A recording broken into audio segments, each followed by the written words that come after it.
seemed to enjoy yourself last night at the rehearsal. How do you feel about being part of the draw tonight? You know, I think there's many things that I've had done in my career, and I've always been honoured by you know, being involved in the Olympic bid, and also now being involved as an ambassador for the England bid, of course, you know, for 2018. You know, as a young lad in East End of London, to be doing this is something really proud and special.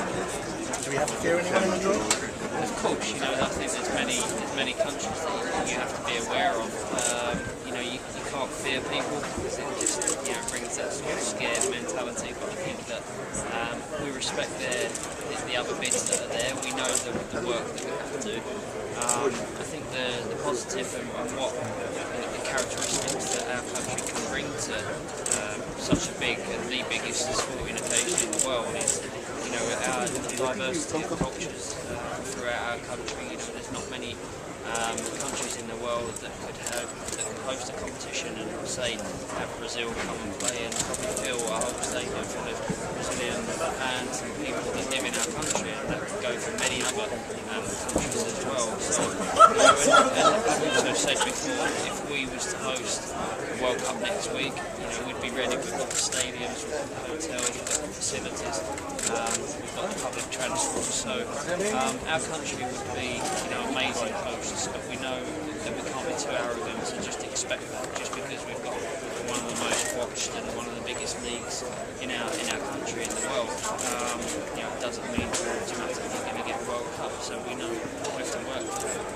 And what's your presence done here this weekend for the big sprinkle of magic dust on it? I hope so. You know, obviously meeting officials and meeting the delegates from FIFA, which is important. You know, it's so nice to meet some of these people, you know, and all of the people that I've met. And I hope it's helped. I hope it's done, you know, the job I was asked to do, and I just hope it continues, because it's still a long time till it's decided, and there's still a lot of work to do.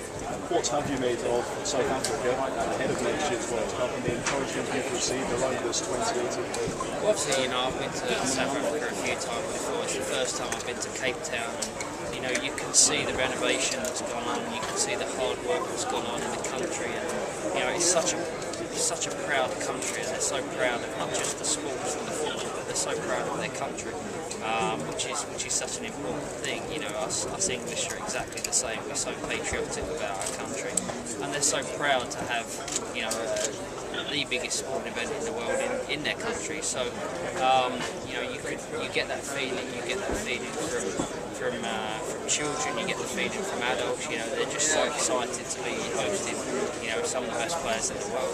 With just a couple of hours to go until the draw, David, what countries are you most worried about? We're not wary of anybody. I think at this point in time, you know, you can't be fearing anybody. You know, as a nation, you should never fear another country. You know, you have to respect the other clubs, the other countries. Sorry, but you know, you can never be scared of anybody. And at this point, if you come up against some of the best countries in the world and some of the best players in the world, then if you want to go far in a competition, you have to beat these teams. Just a bit nervous, excited before these draws? You know, it's kind of outside my comfort zone to be in, you know, in front of millions and millions of people doing the draws. So it's something I'm excited about. Something, like I said, I'm very honoured to be involved in, and I'm very proud of that. Thanks, David.